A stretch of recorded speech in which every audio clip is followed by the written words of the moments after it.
बिस्मिल्लाहिर्रहमानिर्रहीम। अस्सलाम वालेकुम, मैं हूं अक्सानाज़। आप देख रहे हैं मेरा YouTube channel inside New Zealand. Domestic violence बिलखुसूस शादीशुदा बच्चियों पे, ख़वातीन पे बहुत ज़्यादा हो रहा है और ऐसे केस रिपोर्ट्स हो रहे हैं कि तशद्दुद के बाद उनको कत्ल किया जा रहा है। ज़ारा केस इस वक्त बहुत ज़्यादा हाईलाइटेड है सोशल मीडिया पे। ज़ारा को जिस तरीके से उसके ससुराल वालों ने जुल्म का निशाना बनाया, बेईमाना तशद्दुद किया और उसके बाद डेड बॉडी को ना सिर्फ उन्होंने जलाया बल्कि टुकड़े करके गंदे नाले में फेंक दिया।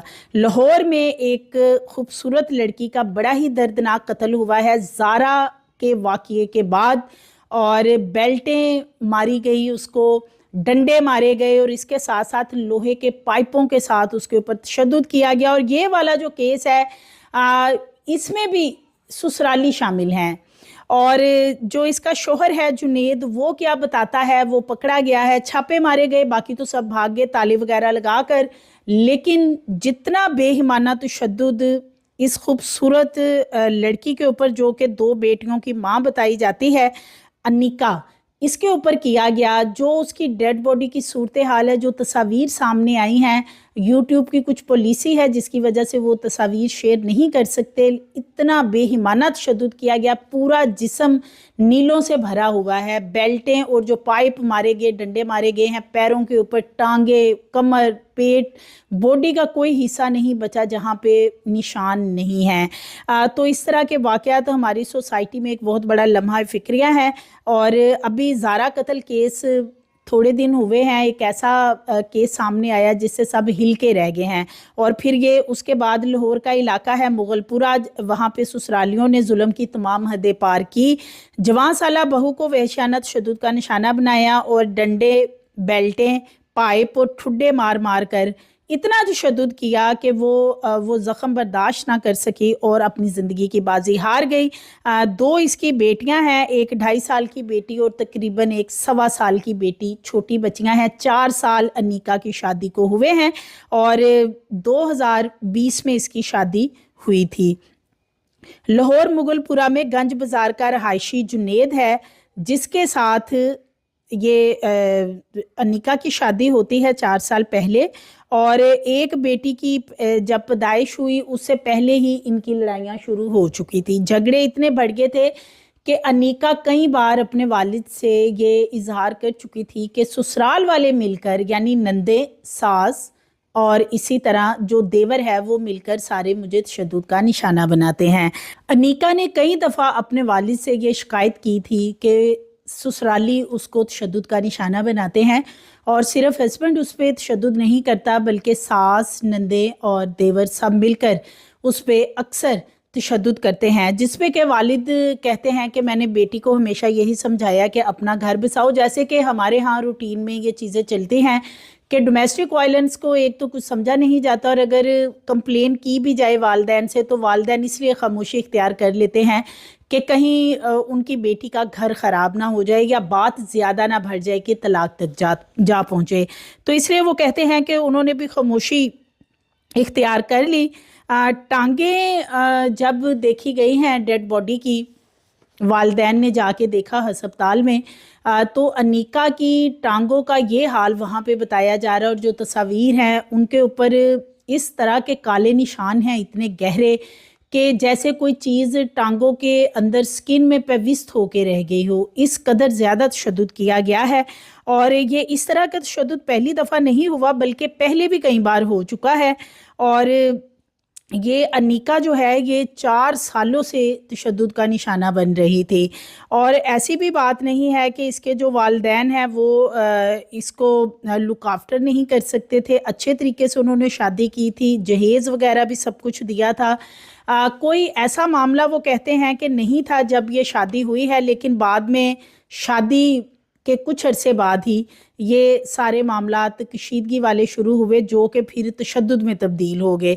पुलिस के मुताबिक जुनेद जो शोहर है उसको अभी फ़िलहाल पकड़ा है, बाकी सब के सब ताले लगा के वहाँ से जा चुके थे। जब पुलिस ने वहाँ पे रेड किया, कुछ जगहों पे रेड किया गया बाद में, तो जुनेद जो शोहर है इसका वो पकड़ा गया है।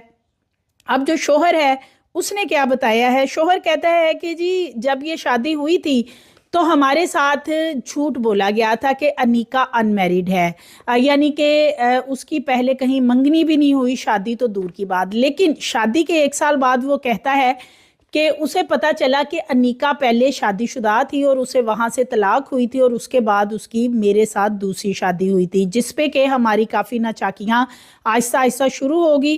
اور وہ کہتا ہے کہ میں نے اس پہ تشدد کیا ہے، جو آلہ قتل ہیں، یعنی کہ بیلٹ، ڈنڈا یا لوہے کے راڈ وغیرہ جس سے مارا جا رہا تھا پائپوں سے، وہ چیزیں اس نے برآمد کروا دی ہیں۔ اب جنید جو ہے وہ چاہ رہا ہے کہ سارا ملبہ اس کے اوپر ڈل جائے شوہر ہونے کے ناطے، اور اس کی ماں، اس کی بہنوں اور اس کے بھائی کو کوئی تنگ نہ کرے، کیونکہ اس کیس کے اندر جو مدعی مقدمہ ہے وہ ہے شیخ شوکت جاوید، یہ والد ہیں انیکا کے۔ ایف آئی آر کے متن کے مطابق وہ بتاتے ہیں کہ 4 سال پہلے انیکا کی شادی جنید کے ساتھ ہوئی تھی۔ سسرال والوں کا اکثر جھگڑا رہتا تھا انیکا کے ساتھ، اس کو تشدد کا نشانہ بناتے تھے۔ 1 دسمبر کی رات 10 بجے ان کو اطلاع ملتی ہے کہ انیکا کو تشدد کا نشانہ بنایا جا رہا ہے۔ فوری طور پر وہ اپنے بھائی ناصر علی کے ساتھ مغل پورہ گنج بازار جنید کے گھر پہنچتے ہیں۔ بلائی منزل پر جہاں پہ انیکا کی رہائش تھی، یہ جوائنٹ فیملی ہے اور 3 منزلہ یہ گھر بنا ہوا ہے اور سب اسی میں رہتے ہیں، یعنی یہ 3 نندیں، ساس سسر اور دیور، یہ سب ایک ہی گھر میں رہتے تھے۔ بلائی منزل پہ وہ کہتے ہیں میں نے دیکھا کہ انیکا کی ٹانگوں اور بازوؤں کو جنید کی بہنوں نسیم اور کرن نے پکڑ رکھا ہے، اور ساس عشرت پروین نے ٹانگیں پکڑی ہیں۔ خرم جو دیور ہے وہ پائپوں کے ساتھ، جو لوہے کے پائپ ہیں ان کے ساتھ ٹانگوں پہ تشدد کر رہا ہے، اور نیلم جو ان کی ایک نند ہے انیکا کی، پھر وہ آتی ہے اور وہ گلے میں دوپٹہ ڈال کر انیکا کو اپنی طرف کھینچتی ہے، یعنی انیکا کے گلے میں دوپٹہ ڈال کے اسے اپنی طرف کھینچتی ہے۔ ہم 2 لوگ تھے، ان کی تعداد ہم سے کہیں زیادہ تھی۔ وہ کہتے ہیں کہ یہ ہم سے کھینچ کر ہم چھڑوانے کی کوشش کر رہے تھے کہ انیکا کو کسی طرح ہم بچائیں اور اپنے ساتھ لے جائیں، لیکن ان سب نے مل کے دوپٹہ اس کے گلے میں ڈال کے اسے اپنی طرف کھینچا اور یہ اس کو ساتھ لے گئے۔ ہم پیچھے گئے ہیں، لیکن اس کے بعد یہ گھر میں سے کہیں غائب ہو گئے، وہ کہہ رہے ہیں۔ پھر وہ کہتے ہیں کہ جی کچھ دیر بعد ہمیں ہسپتال سے کال آتی ہے کہ انیکا دم توڑ گئی ہے، اور جب ہم ہسپتال پہنچتے ہیں تو وہاں پہ ایس ایچ او نسیم خان مغل پورہ جو ہیں وہ بھی موجود ہوتے ہیں۔ وہ کہتے ہیں کہ ڈیڈ باڈی کو دیکھ کے یہ اندازہ ہو رہا ہے کہ کتنا تشدد کیا گیا ہے۔ پوری باڈی کے اوپر کالے نشانات ہیں۔ پوسٹ مارٹم کر دیا گیا ہے۔ پوسٹ مارٹم کے لیے ڈیڈ باڈی کو منتقل جب کیا گیا تھا تو اس وقت جو یہ جنید وغیرہ ہیں، شوہر یا سسرال میں سے کوئی بھی بندہ موجود نہیں تھا۔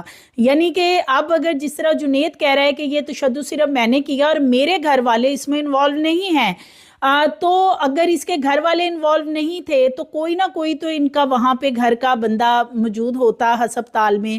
لاوارثوں کی طرح لاش کو ہسپتال میں پھینک کے یہ کہہ دینا کہ وہاں پہ اس کی ڈیتھ ہوگی اور اس کی ڈیڈ باڈی لے لیں، اس چیز سے زیادہ شکوک و شبہات نے جنم لیا ہے۔ اور یہ جوائنٹ فیملی سسٹم کی بھینٹ پتہ نہیں کتنے لوگ چڑھیں گے۔ پہلے بھی جوائنٹ فیملی کی سسٹم کے تحت دیکھا جائے تو زارا والا جو کیس اس وقت چل رہا ہے، اس میں بھی ساس اور نندوں نے مل کے بروٹلی مرڈر کیا زارا کا۔ اب یہ جو انیکا ہے بیچاری، یہ اپنی 2 بچیوں کے ساتھ رہائش پذیر تھی، سسرال میں ظلم سہ رہی تھی 4 سال سے۔ بچیاں ابھی بہت چھوٹی ہیں، اس کی بات چیت اتنی نہیں کر سکتی۔ ایک 2.5 سال کی بچی ہے، ایک تقریباً 1.25 سال کی بتائی جا رہی ہے، اور ملزمان میں سے کوئی بھی ابھی گرفتار نہیں ہوا ماں سوائے جنید کے۔ اور یہ بھی ایسے لگتا ہے کہ جیسے یہ جو جنید ہے یہ بھی اس نے اس وجہ سے گرفتاری دی ہے کہ جب اسے پتہ چلا ہوگا کہ ایف آئی آر درج اور اب میرے باقی خاندان کے لوگوں کو ڈھونڈ رہے ہیں، یعنی ماں بہنوں کو، تو اس سے بہتر ہے کہ میں گرفتاری دے کے تو سارا ملبہ اپنے اوپر ڈال لوں۔ اب یہ کہتا ہے کہ شادی کا میرے سے جھوٹ بولا تھا، میرے سے دوسری شادی انیکا کی تھی، لیکن اس کے گھر والوں نے مجھے بیوقوف بنایا، الو بنایا ہمیں، اور کہا کہ انیکا تو ان میریڈ ہے۔ حالانکہ یہ کوئی چلے انیکا کو اگر اس نے نہیں رکھنا تھا ساتھ، ایک مثال ہے وہ پہلے سے میریڈ تھی، ان کو نہیں بتایا، مثلاً والدین نے شاید نہ بات کی ہو۔ اول تو ایسی فرسٹ آف آل تو ایسی باتیں چھپانی نہیں چاہیے، کیونکہ جب کوئی رشتہ کیا جاتا ہے اگر کوئی باتیں چھپائی جائیں تو وہ باتیں جو ہیں وہ बेटियों के गले पड़ती हैं कुछ अरसे बाद, क्योंकि चीज़ें बाहर निकल आती हैं, बातें छुपती नहीं हैं। तो बिलखुसूस ये शादी वगैरह वाला मामला तो कभी नहीं छुपा रहता। तो उसको इससे बेहतर था ये घर से चले निकाल देते, उसको डाइवोर्स दे देते, लेकिन उसकी जान ले लेना, और वो भी इतना बेहमाना तशद्दुद करके। अब जुनैद जो है वो कहता है कि हमारा झगड़ा हुआ गुज़श्ता रोज़, और इस दौरान अनिका के साथ, अनिका भी मुझे गालम गलोच कर रही थी, जिसकी वजह से वो कहता है जी मैंने बेल्ट के साथ उस पर तशद्दुद किया है। बड़े ही ज़ालिम दरिंदे किस्म के लोग हैं ये लोग। अपनी बेटियों की शादियां करते वक्त ये ज़रूर सोचें कि जिससे शादी कर रहे हैं वो कोई ज़हनी मरीज़ तो नहीं है। ये पैसा, दौलत, चीज़ें, लोग सबसे ज़्यादा फोकस करते हैं कि लड़के के पास कितना पैसा है, वो करता क्या है, उसकी डिग्री चेक कर लिया करें वालिदैन खुदा के लिए कि वो पढ़ा लिखा कितना है। वो कुछ पढ़ा लिखा होगा तो उस एटलीस्ट वो लिहाज तो रखेगा, उसे कुछ तमीज़ तो होगी। लेकिन सिर्फ ये देखना कि इनके पास दौलत कितनी, पैसा कितना है, हमारी बच्ची जो है वो यहाँ पे अच्छे तरीके से रहेगी, लेकिन बाद में फिर सारी चीज़ें होने के बावजूद बच्चियों के साथ नारवा सलूक किया जाता है। और किस तरीके से ये अनिका की जान ली गई है, इतना जिस्म पे तशद्दुद है, डंडे और मुक्के, घोंसे, लोहे के राड, बेल्टें, क्या कुछ इस्तेमाल किया गया है तशद्दुद में। और अभी तक मुल्ज़मान गिरफ्तार नहीं है। ये सास और नंदे अब इस वक्त रुपोश हैं। कहा यह जा रहा है कि ये बेल बिफोर अरेस्ट करवाने के चक्कर में है, और इस वक्त जुनैद जो है वो अपनी बीवी पे इल्ज़ाम ये लगा रहा है कि जी वो तो पहले से मैरिड थी और मेरे से झूठ बोला, इसलिए हमने तशद्दुद करके उसे मार दिया है। मज़ीद वीडियोज़ के लिए चैनल को सब्सक्राइब करें, लाइक करें, बेल आइकन को प्रेस करें ताकि आने वाली वीडियोज़ आपको मिलती रहें।